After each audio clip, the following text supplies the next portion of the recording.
नमस्कार दोस्तों, good evening. बहुत बहुत स्वागत है आपका Ramanuj maths classes online channel पर। उम्मीद है आप सब अच्छे होंगे और तैयारी शिक्षक भर्ती सेकंड ग्रेड संस्कृत विभाग, जिसके कि अब आपके पास 4 महीने नहीं बचे हैं, गंभीरता पूर्वक तैयारी की जरूरत है।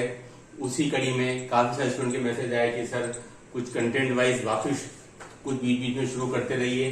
तो इसमें देखिए, आज हम टॉपिक लेकर के आए हैं नंबर ऑफ रिफ्लेक्सिव रिलेशन, यानी कि स्वतुल्य संबंधों की संख्या। इसमें देखिए एक बहुत ही इंपॉर्टेंट टॉपिक है, इस पर क्वेश्चन हमेशा आता रहा है।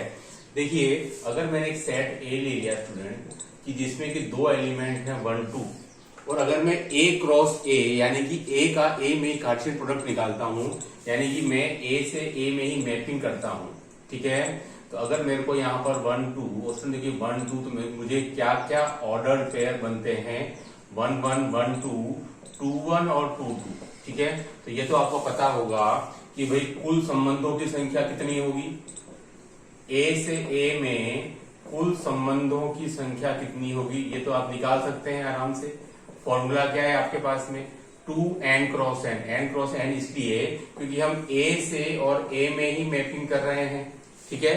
तो और चूंकि ए में अगर हम 2 एलिमेंट लेते हैं स्टूडेंट, तो 2n क्रॉस n मतलब कितना हो गया, 2 क्रॉस 2 यानी कि 2 की power 4, meaning 16 number of relation. कुल संबंधों की संख्या 16 बनेगी।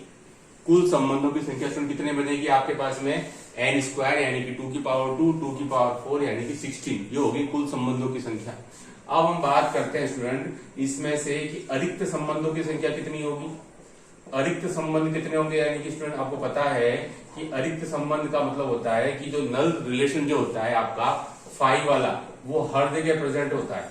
इसको मैं अगर घटा दूंगा तो 16 माइनस 1 इक्वल टू 15, ये कहलाएगा आपका अरिक्त संबंधों की संख्या। अब जो खास जो वीडियो है उस पर आते हैं कि सर स्वतुल्य संबंध कितने होंगे।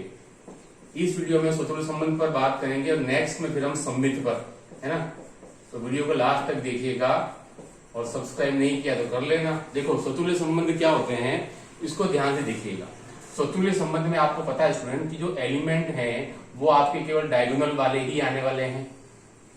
एलिमेंट जो हैं वो डायगोनल वाले ही आने वाले हैं, क्योंकि आपको पता है अगर मैं स्वतुल्य संबंध की बात करूंगा तो ये तो मस्ट है, उसके अलावा कुछ आए तो बात अलग है। यानी कि अगर मैं एक सेट ए पर नंबर ऑफ रिफ्लेक्सिव रिलेशन की बात करता हूं तो आपको क्या क्या संभावना बनेगी, ये तो एटलीस्ट आना ही चाहिए। बाकी कुछ आए मतलब 1 2 और 2 1, यही तो संभावना है।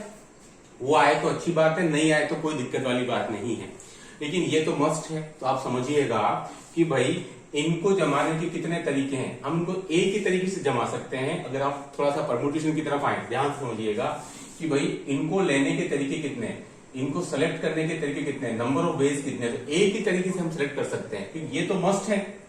जो डायगोनल एलिमेंट हैं वो तो मस्ट हैं, वो तो आने ही आने हैं, इनको आप मना नहीं कर सकते हो, नहीं तो फिर रिफ्लेक्सिव रिलेशन बनेगा कैसे। तो इनको सेलेक्ट करने के तरीके कितने हो जाएंगे, इनको सेलेक्ट करने का तरीका होगा आपके पास में 1, एक ही तरीके से सिलेक्ट कर सकते हो आप इन दोनों।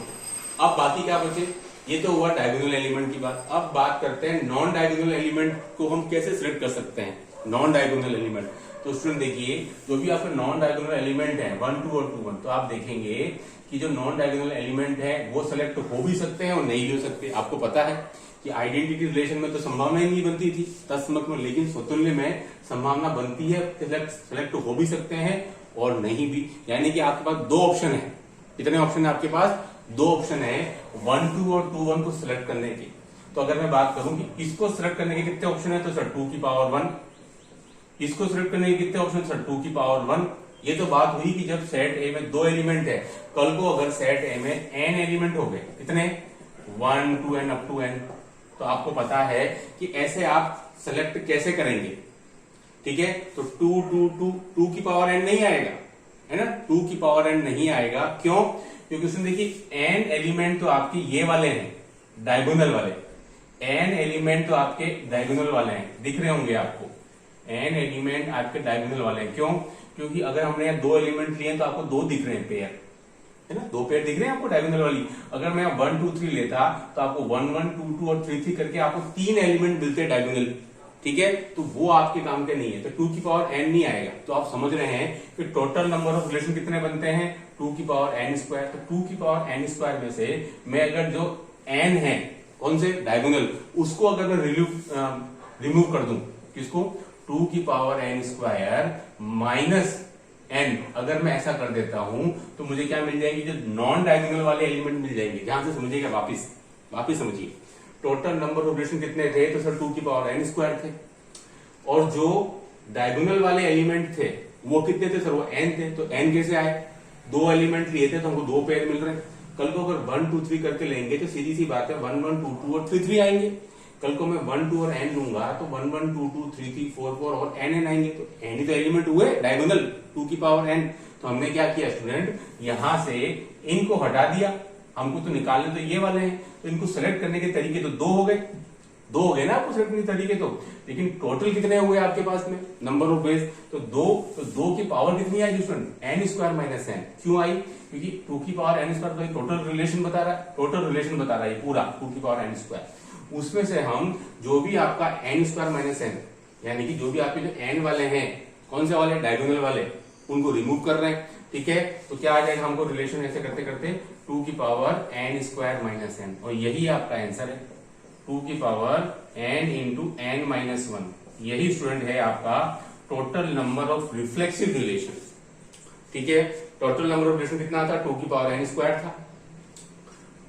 नॉन वॉइड कितना हो गया, एक कम हो गया, जो हमने 5 था उसको सब्ट्रैक्ट कर दिया।